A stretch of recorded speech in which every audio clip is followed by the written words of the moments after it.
പറഞ്ഞിട്ടില്ല. ഞങ്ങൾ വരുന്നതോടുകൂടെ ഈ പ്രശ്നങ്ങളൊക്കെ ശരിയാവുമെന്നെങ്ങനെ പറയാ? ശരിയല്ല. സമസ്തയിലെ മുഖപത്രത്തിനകത്ത് അങ്ങനെ അഭിപ്രായമുള്ളത് എന്താ കുഴപ്പമില്ല. സമസ്ത UDFന്റെ ഘടകകക്ഷിയൊന്നുമല്ലല്ലോ. അവർക്ക് അഭിപ്രായം പറയാലോ. അവരഭിപ്രായം തീർച്ചയായിട്ടും പറയും. അല്ല, ആ അഭിപ്രായം പറയുന്നതിന് അവർക്ക് അതിനുള്ള സ്വാതന്ത്ര്യമുണ്ട്. അവരത് പറയുന്നു എന്ന് മാത്രമല്ല, ആ പറയുന്നതിനെ മറ്റെല്ലാവരും പറയുന്ന അതേ ഗൗരവത്തിൽ ഞങ്ങൾ എടുക്കുകയും ചെയ്യും. സമസ്ത UDFന്റെ ഘടകകക്ഷിയൊന്നുമല്ലല്ലോ. അതുകൊണ്ട് ഞങ്ങളിപ്പോൾ ചന്ദ്രികല വന്നതെങ്കിൽ ഞാൻ മറുപടി പറയണം. പക്ഷേ അതിൽ സുപ്രഭാതത്തിൽ വരുന്നതിൽ ഞാൻ അങ്ങനെ പറയേണ്ട കാര്യമില്ല. അല്ല, തീർച്ചയായിട്ടും ഞാനൊരു കാര്യം പറയാം. 102 സീറ്റ് എന്ന് പറയുന്നത് ഞങ്ങൾ 10 വർഷക്കാലമായി ഉയർത്തുന്ന രാഷ്ട്രീയ പ്രശ്നങ്ങൾക്ക് ജനങ്ങൾ തന്നിട്ടുള്ള ഒരു ഉത്തരവാദിത്വമാണ്.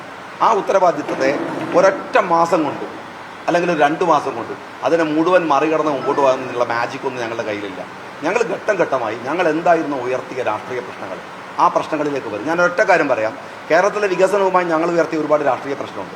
ഞങ്ങൾ ബജറ്റ് അവതരിപ്പിക്കാൻ പോവുകയാണ്. ആ ബജറ്റ് UDFന്റെ പുതിയ ബജറ്റല്ല. നിങ്ങൾക്കറിയാലോ, നിലവിലുള്ള ബജറ്റിനകത്ത് ചെറിയ കറക്ഷൻസ് മാത്രമേ ഞങ്ങൾക്ക് പറ്റുള്ളൂ. അതിനപ്പുറത്ത് അവരനുവദിച്ച ഫണ്ടിൻ്റെ ഒരടി പോലും ഞങ്ങൾക്ക് അപ്പുറം വെക്കാൻ കഴിയില്ല. ആ ലിമിറ്റേഷൻസ് ഒക്കെ ഗവൺമെൻറ്റിനുണ്ട്. ഒരു ഗവൺമെൻറ്റിന് ഉണ്ടാകുന്ന പ്രശ്നങ്ങൾ അതാണ്. അതുകൊണ്ട് ഒരു മാസം കൊണ്ട് കേരളം മുഴുവൻ മാറി LDF പോകുന്നതോടുകൂടി ഞങ്ങൾ ഭയങ്കരമായിട്ട് ഇതാ വന്നിരിക്കുന്നു എന്നൊന്നും അവകാശവാദങ്ങൾ ഞങ്ങൾ ഉന്നയിക്കുന്നില്ല. ആ പ്രശ്നങ്ങളും ആ ഇഷ്യൂസുകളും അവർ വിന്യസിച്ചിട്ടുള്ള ഉദ്യോഗസ്ഥന്മാരൊക്കെ ഇപ്പോഴും അവിടെ കിടക്കുകയാണ്. ട്രാൻസ്ഫറുകളൊക്കെ പതുക്കെ നടക്കുന്നേ ഉള്ളൂ. ഇതൊക്കെ മാറ്റിക്കഴിഞ്ഞാൽ മാത്രമാണ് ഒരു UDFന്റെ പൂർണ്ണാർത്ഥത്തിലുള്ള മുന്നേറ്റത്തിനുള്ള സമയം ഞങ്ങൾക്ക് കിട്ടും. നിങ്ങൾ ചോദിക്കുന്നത് ഒരു 6 മാസം കഴിഞ്ഞാലും ആ ചോദ്യങ്ങൾ കുറേ കൂടെ റെലവൻ്റാണെന്ന് ഞാൻ വിചാരിക്കുന്നു. 2 മാസം കൊണ്ട് എന്ത് സംഭവിച്ചു എന്ന് ചോദിച്ചാൽ 2 മാസം കൊണ്ട് അതുമാത്രം എന്തെങ്കിലും സംഭവിക്കാനൊരു സമയം വേണ്ടേ? ആ സമയം ഞങ്ങൾക്ക് കിട്ടിയിട്ടില്ല എന്ന് ഞാൻ പറയുന്നത്. ഷാജിക പറഞ്ഞത് നേരത്തെ UDF അധികാരത്തിൽ വന്നാൽ ഈ PMC പദ്ധതി എടുത്ത് അറബിക്കടലിൽ എറിയും എന്നായിരുന്നു ഷാജിഖാന്റെ തന്നെ പ്രസംഗം. അതുണ്ടാകുന്നില്ല എന്നാണ് ഇപ്പോൾ വരുന്ന വിമർശനം. ഞാൻ പറഞ്ഞല്ലോ, അതിനുള്ള ഉത്തരം കൂടിയാണ് ഞാൻ പറഞ്ഞത്.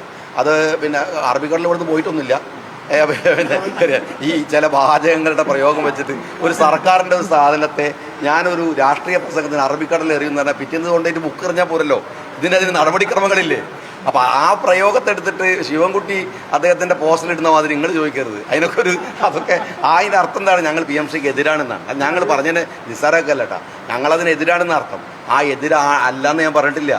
ഞങ്ങൾ വരുന്നതോടുകൂടെ ഈ പ്രശ്നങ്ങളൊക്കെ ശരിയാവുമെന്നെങ്ങനെ പറയാ? ശരിയല്ല. PMCയെ ഞങ്ങൾ അനുകൂലിക്കുന്നില്ല. ഞങ്ങൾ സർക്കാരിൻ്റെ ഒരു പോളിസി ആയിട്ട് തന്നെ പറഞ്ഞു, കേന്ദ്രവുമായിട്ടുള്ള ഐഡിയോളജിക്കലി ചില പ്രശ്നങ്ങളുണ്ട്. അതിൽപ്പെട്ടാണ് PMC എന്ന് പറയുന്നത്. കാരണം എന്താ വെച്ചാൽ സിലബസിലേക്ക് നമ്മളെ കുട്ടികളെ ഒരു ഐഡിയോളജി കൊണ്ടുവരിക, എന്നിട്ട് ഗാന്ധിജിയെ കുറിച്ച് മറക്കുക, നിങ്ങൾ വേറെ സ്ഥലത്ത് പഠിക്കാമെന്നൊക്കെ പറയുന്നതിന് ഞങ്ങൾ വിയോജിക്കും. അതേസമയത്ത് സെൻട്രൽ ഗവൺമെൻറ്റിൻ്റെ ഫണ്ടുകൾ സ്വീകരിക്കണില്ല. അവരുടെ ഹൈവേ അവിടെ വരുന്നില്ല, അവരുടെ പദ്ധതികൾ വരുന്നില്ല. എൻ്റെ തദ്ദേശ സ്വയംഭരണ സ്ഥാപനങ്ങളിൽ എത്ര സെൻട്രൽ ഫണ്ടുകൾ റൂറൽ ഡെവലപ്മെൻറ്റിലൊക്കെ വരുന്നുണ്ട്. അപ്പോൾ അതിനല്ലല്ലോ നമ്മളെതിര്. അതാണ് ഞാൻ പറഞ്ഞത്. ഞാൻ പറഞ്ഞു വന്നതെന്ന് വെച്ചാൽ എല്ലാം കേന്ദ്രത്തിന് എതിരുന്നല്ല. ചില വിഷയത്തിൽ ആ വിഷയത്തിൽ ഞങ്ങൾ നിൽക്കുന്നു. പക്ഷെ ഞങ്ങളെ ഇയാൾ പറഞ്ഞിരുന്നല്ലോ, മാമുക്കോയ ഒരു സിനിമ പറയുന്നത് നിലത്ത് നിന്നാലേ സ്റ്റെപ്പ് എടുക്കാൻ പറ്റുള്ളൂ. ഞങ്ങളും നിലത്ത് നിൽക്കാൻ സമ്മതിക്കും. ഞങ്ങൾ സ്റ്റെപ്പ് എടുക്കാനുള്ള സമയം തരിക. ഈ അധികാരത്തിൽ വന്നതിന് ശേഷം PMCയെ എതിർക്കുന്നു എന്ന് ആരും പറഞ്ഞു കണ്ടില്ല. ഈ പറഞ്ഞതുപോലെ LDF ഒപ്പുവെച്ചതാണ്, പരിശോധിക്കും, വേണ്ട നടപടി സ്വീകരിക്കും.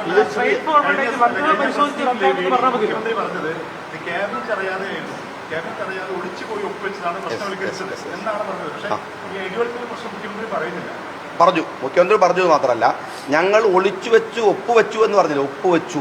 അതാ പ്രശ്നം. വെച്ചത് കേരളത്തിൻ്റെ മുഖ്യമന്ത്രി സഖാവ് പിണറായി വിജയൻ എന്നുള്ളതല്ല വിഷയം, വിദ്യാഭ്യാസ മന്ത്രി എന്നുള്ളതല്ല വിഷയം. പിണറായി വിജയൻ വെച്ച ഒപ്പൊന്നും അദ്ദേഹം മുഖ്യമന്ത്രി സ്ഥാനത്ത് നിന്ന് മാറിയാൽ പോവില്ല. അതൊരു സർക്കാരിൻ്റെ ഒപ്പാണ്, ഗവൺമെൻറ്റിൻ്റെ ഒപ്പാണ്. ആ ഒപ്പിനെ അതിൽ നിന്ന് എങ്ങനെ പോകണം എന്നുള്ളത് 1.5 മാസം കൊണ്ട് തീരുമാനിക്കാൻ കഴിയുന്നതല്ല. അതിൻ്റെതായ പ്രശ്നമുണ്ടെന്ന് നിങ്ങൾക്ക് നന്നായിട്ട് അറിയാം. എന്നെ വേണമെങ്കിൽ അത്തരത്തിലൊരു ഭരണപക്ഷത്തെ ഒരു ഉത്തരവാദപ്പെട്ട ആളെന്നുള്ള നിലയ്ക്ക് ഇങ്ങനെ ചോദിച്ച് നിങ്ങൾക്ക് ബുദ്ധിമുട്ടിക്കാം. പക്ഷേ അത് ജനങ്ങളെ കൺവിൻസ് ചെയ്യാൻ നിങ്ങൾക്ക് കുറച്ച് പ്രയാസം ഉണ്ടാവും. കാരണം ആളുകൾക്ക് അതിൻ്റെ ഒരു സെൻസ് ഉണ്ടാവില്ലേ. 1.5 മാസം കൊണ്ട് ഇതൊക്കെ ഒറ്റയടിക്ക് മാറ്റാൻ കഴിയുന്നൊന്നല്ല എന്ന് എല്ലാവർക്കും അറിയാമല്ലോ. ഞാൻ പറഞ്ഞല്ലോ, നിങ്ങൾ നിലത്ത് നിൽക്കാൻ സമ്മതിക്കും, സ്റ്റെപ്പുകൾ എടുക്കും. സർക്കാർ പറയുമായിരുന്നു സാമ്പത്തികമായി കേന്ദ്ര സർക്കാർ ഞെരുക്കുകയാണെന്നുള്ള നിലപാടായിരുന്നു. അതേ അഭിപ്രായം അല്ല, അങ്ങനെ ഞെരുക്കുക എന്ന് പറയാനും ഞങ്ങൾ ഫണ്ടുകളെ കുറിച്ച് പോലും ധാരണയല്ല വരുന്നത്. ഞങ്ങളെ ഫണ്ടുകളുടെ പുതിയ അപേക്ഷകൾ കൊടുക്കാനിരിക്കുന്നു. ഞാൻ പറഞ്ഞല്ലോ, ഞാനിപ്പോൾ 29-ാം തീയതി LSGയുടെ മീറ്റിംഗ്, റൂറൽ ഡെവലപ്മെൻറ്റുമായിട്ട് ബന്ധപ്പെട്ട മീറ്റിംഗ് ഉണ്ട്. ഞാനതിന് പോകുന്നു, പങ്കെടുക്കുന്നു. ആ മീറ്റിങ്ങുകളൊക്കെ കഴിയട്ടെ. ഞങ്ങൾ ആ കാര്യത്തിലുള്ള അഭിപ്രായം വീണ്ടും പറയും.